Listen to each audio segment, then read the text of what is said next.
Assalamualaikum warahmatullahi wabarakatuh. Nama saya Devi Nurul Indah dari kelas 1C Keperawatan.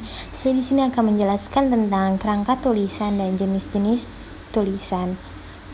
Untuk lebih jelasnya, silakan simak video ini. Terima kasih.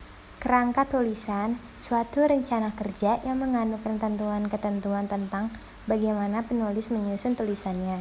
Sebuah tulisan minimal terdiri dari pendahuluan, tubuh karangan, dan kesimpulan. Kerangka tulisan ilmiah merupakan kerangka yang memiliki ketentuan struktur atau format karangan yang bersifat baku.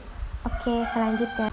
Manfaat kerangka tulisan yang pertama, untuk menyusun karangan secara teratur. Yang kedua, memudahkan penulis menciptakan klimaks yang berbeda-beda. Yang ketiga, menghindari garapan sebuah topik sampai 2 kali atau lebih. Yang keempat, memudahkan penulis untuk mencari materi pembantu. Next. Jenis-jenis kerangka tulisan.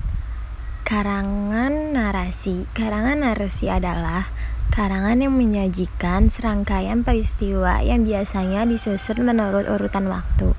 Yang termasuk narasi ialah cerpen, novel, roman kisah perjalanan, biografi, dan autobiografi. Dan yang kedua, karangan deskripsi. Karangan deskripsi adalah karangan yang menggambarkan atau melukiskan suatu seakan-akan pembaca melihat, mendengar, merasakan, mengalaminya sendiri. Yang ketiga, karangan eksposisi. Karangan eksposisi adalah bentuk karangan yang memaparkan, memberi karangan, menjelaskan, memberi informasi sejelas-jelasnya mengenai suatu hal. Yang keempat, karangan persuasi. Karangan persuasi adalah karangan yang tujuannya untuk membujuk pembaca agar mau mengikuti kemauan atau ide penulis disertai alasan, bukti, dan contoh konkret.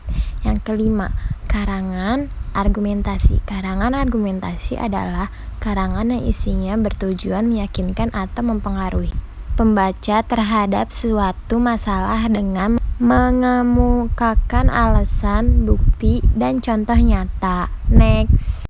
4 syarat agar menghasilkan kerangka tulisan. Yang pertama, tesis harus jelas. Yang kedua, tiap unit dalam rangka hanya mengandung satu gagasan yang akan diuraikan secara tuntas. Yang ketiga, pokok-pokok dalam kerangka tulisan harus disusun secara logis. Yang keempat, setiap unit, baik unit utama dan sub-unit, harus menggunakan pasangan simbol yang konsisten. Pengembangan kerangka tulisan alamiah, yaitu yang pertama, pengembangan spasi atau ruang adalah pengembangan kerangka tulisan yang bertalian dengan lokasi kejadian, sifat uraiannya lebih deskriptif. Yang kedua, pengembangan kronologis atau waktu adalah pengembangan kerangka tulisan berdasarkan urutan kejadian, suatu peristiwa atau tahap kejadian. Yang ketiga, pengembangan berdasarkan topik yang ada adalah pengembangan kerangka tulisan berdasarkan hal, barang, atau peristiwa yang telah diketahui bagian-bagiannya. Next. Pengembangan kerangka tulisan logis adalah pengurutan pokok pikiran yang sesuai dengan penalaran manusia dalam usaha mereka untuk menemukan landasan bagi setiap pokok persoalan. Sekian penjelasan dari saya, kurang lebihnya mohon maaf apabila ada kekurangan. Assalamualaikum warahmatullahi wabarakatuh.